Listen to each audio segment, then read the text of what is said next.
This is Akashvani. In the program Spotlight, now we bring you a discussion on launch of development and infrastructure projects in Varanasi. The participants are KG Suresh, political analyst, and Vaibhav J. Srivastava, anchor. Holistic and sustainable development has been the cornerstone of the incumbent government's governance plans. The Honourable Prime Minister, Shri Narendra Modi, has always stressed upon the fact that development must be inclusive and must reach each and every nook and corner of our country, taking his vision forward and paving the way for a more healthy, economically prosperous and environmentally friendly future. The Honourable Prime Minister has inaugurated a gamut of schemes in his constituency of Kashi Varanasi, which will be beneficial for the whole area of Purvanchal and the people of the country, talking about his vision and how these recently inaugurated schemes will benefit the people and the entire nation. We have with us a very special guest, Mr. KG Suresh, political analyst. Mr. Suresh, welcome to the studio. Thank you. Sir, before we begin, could you please in detail explain to our listeners which all schemes have been inaugurated by the Honourable Prime Minister today? What were the costs incurred and the benefits that these schemes will entail? The Prime Minister also represents the Varanasi constituency in the Lok Sabha. He is the Member of Parliament from Varanasi. Absolutely. So obviously, he has a special love for his constituency.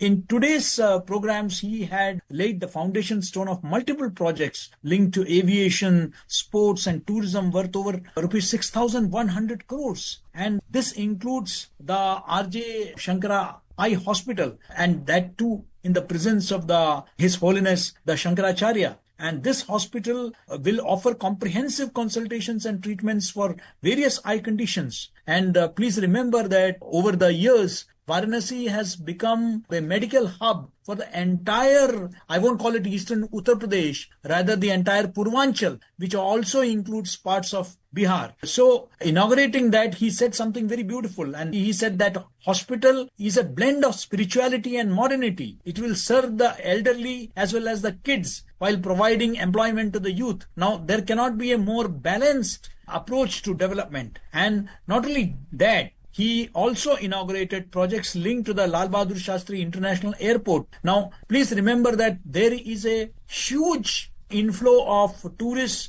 and pilgrims to this ancient city and also nearby areas, including Sarnath. Now, in line with his commitment to boost that connectivity, he laid the foundation for the expansion of the airport runway and the construction of the new terminal buildings and allied works. And this project was worth around 2,870 crores. And along with that, simultaneously, he also laid the foundation stone of the new civil enclave at Agra Airport worth more than 570 crores, Darbhanga Airport in Bihar, rupees 910 crores, and the Bagdogra Airport worth rupees 1550 crores. He also inaugurated the terminal buildings, of course, online of the Riva Airport, Mahamaya Airport, Ambikapur, and the Saraswati Airport. And this entire project was 220 crores. Now, the combined passenger handling capacity of these airports will increase to more than 2.3 crore passengers annually once these works are completed. Now, the design of these airports are also influenced and derived from the common elements of heritage structures of the region.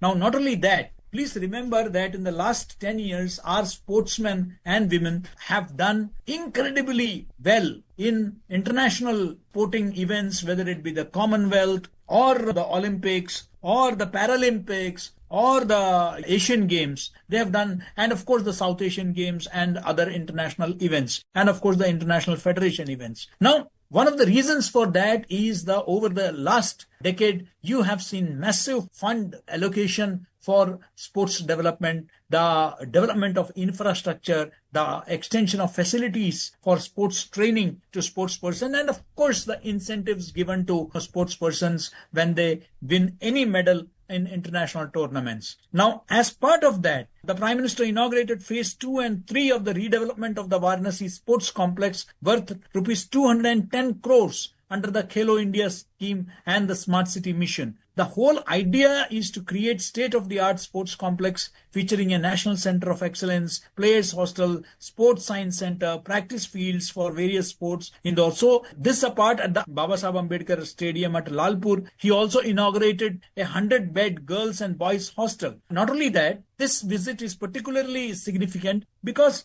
this takes care of not just sports, not just civil aviation infrastructure, and not just healthcare, but also tourism. Because tourism is something very critical when it comes to economy, when it comes to generation of employment. And keeping in line with that, the Prime Minister inaugurated tourism development works of the Buddhism related areas in Sarnath, which include construction of pedestrian friendly streets, sewer lines, upgraded drainage systems, and organized vending zones with modern designer carts. Now, all this is what you mentioned, inclusive development. So development is not unidimensional, but multidimensional, where you give equal emphasis. When you talk about Viksit Bharat, you are not just looking at economic growth, you are looking at social development. This includes health, sports, education. So all aspects of development have been kept in view, particularly if you look at the projects inaugurated by the Prime Minister today. So all the schemes which the government takes out, be it Make in India, Make for the World, One District, One Product, or any other scheme, inclusivity and holistic development of all the people, of all the regions, of all the statures is one of the prime objectives of the government and especially the Prime Minister. How will these schemes that are inaugurated today will help in this inclusivity? And how do you think that the future generations will thank, especially in terms of sustainability that we are seeing, that these schemes will be really beneficial? Absolutely. If you look at the Prime Minister's vision of Viksit Bharat is not, as I said, looking at India as when we talk about India, the 21st century being India's century. We are not just looking at the military prowess of the country. We are not just looking at the economic strength of the country, because it doesn't have any meaning unless it percolates down to the last man. Please remember that this government is inspired by the vision of the integral humanism or Antyodaya of Pandit Deen Dayal Upadhyay. Rightly and said. there the last man is very important, that the benefits reach the last man. Again, what the father of the nation, Mahatma Gandhi, had spoken about, Daridra Narayan. So how it benefits the last man. So when you look at an eye hospital, it is looking at the affluent can afford treatment in Delhi, Mumbai, Bangalore, wherever they wish to. But taking development to the grassroots, where the entire Purvanchal people, they can benefit from the expertise of the Shankar Netralayas, which are among the top-notch eye institutes, not just in India, perhaps in the world. The kind of exposure levels they have, the kind of experience they have, the kind of doctors they have, oncology, the kind of ophthalmists they have. It's a world-renowned institution. Now, not just health, what about the kind of facilities that we need to provide for our sports person? Because we are not just looking at, because we have been talking about Fit India movement. We are looking at sports not just to win medals, but sports as a culture, a sports which takes care of our health. Now, this is also related to health. When we are playing sports, we also get into fitness. We also avoid illness, sickness. We also are, in a way, keeping ourselves away from diseases. So sports has to be looked at from that perspective also. Today, all kinds of facilities are being provided to sports persons, whether in terms of diet, whether in terms of coaching, whether in terms of the equipments that they have. They did not have basic equipment. Now they are being the national centers of excellence that are being opened across the country. That is there. So this stadia, all these facilities are today being created, so that it's not just in cricket, where we are, of course, the world leaders, not just in hockey, which is our national game, but in every sports discipline, we are grooming people. Because even in individual sports, whether it be an indoor game like chess or something like shooting, our boys and girls are winning laurels at the international platform. We need to encourage them. And so sports is also being taken care of. Thirdly, tourism. tourism is not just about economy, it's also about generating jobs for our youth. So that is also important. From that point of view also, particularly Sarnath, particularly Varanasi, it is receiving lakhs of tourists from across the globe. And if those facilities are not there, they won't be. Because you see, it is not just about tourism tags, taglines, and tourism promotions. It's also word of mouth. When the tourist goes back home and he talks about the facilities which are available, certainly he gets motivated. He motivates a lot of people in his society to visit the country. And so it's not about just international tourists, it's also about national domestic tourists, which is also important. So tourism paves way for growth, for income generation, for our employment. So whether it is sports and then of course airport, all these things add up to the infrastructure. So we are looking at, as you rightly pointed out, the holistic development. That is the whole idea, wherein no segment, our development is not unidimensional. Our development is inclusive, where the whole idea is that the entire society prospers. The entire society are not just that we become a 3 trillion economy and we subsequently become a 300 trillion economy. That's not the whole idea. We are looking at that not just economic growth, but also social development of our people in terms of primary indices, including health, education. This is also important. So I think that these aspects have been taken into account while inaugurating these projects. Sir, how do you feel that the transport facilities or the expansion of the airport and other things that are being done, whether it's the cruise or the streamliners or the roadways or the highways, the shipways, the waterways, and now the airport, which is being focused upon, how will this help in not just the transport of goods and people, but also in other divisions or other industries?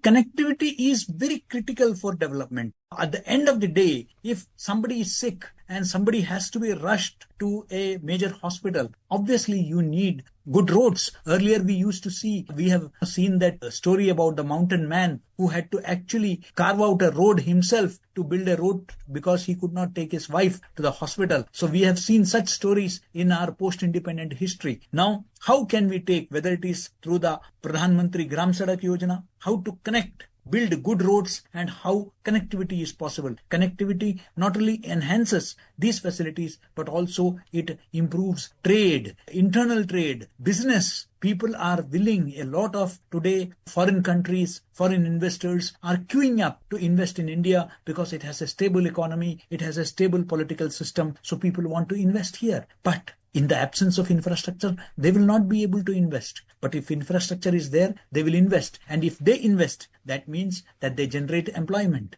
And when they generate employment, that means our society, our people are economically empowered. So this is important. The rural connectivity is important so that the farmer get the right remuneration for his prices. Otherwise, he is not able to, because he doesn't have. Now today, a lot of emphasis is on building granaries and godowns, cold storages. Why? Because earlier his produce would get rotten. He is not able to sell the produce on time and is forced to sell his produce at much cheaper rates. Today, thanks to digital technology, we have e-governance, e-mandis, and we have a chain of storage, cold storages, where the farmer can keep his produce and he can decide at what price he or she has to sell the produce. So, you see, these infrastructural developments bring about grassroots level changes. And you can see the kind of vehicles that today. I have been a teacher myself and I have conducted many researches, and we have found that today, even in the remotest parts of the country, in tribal areas, you have people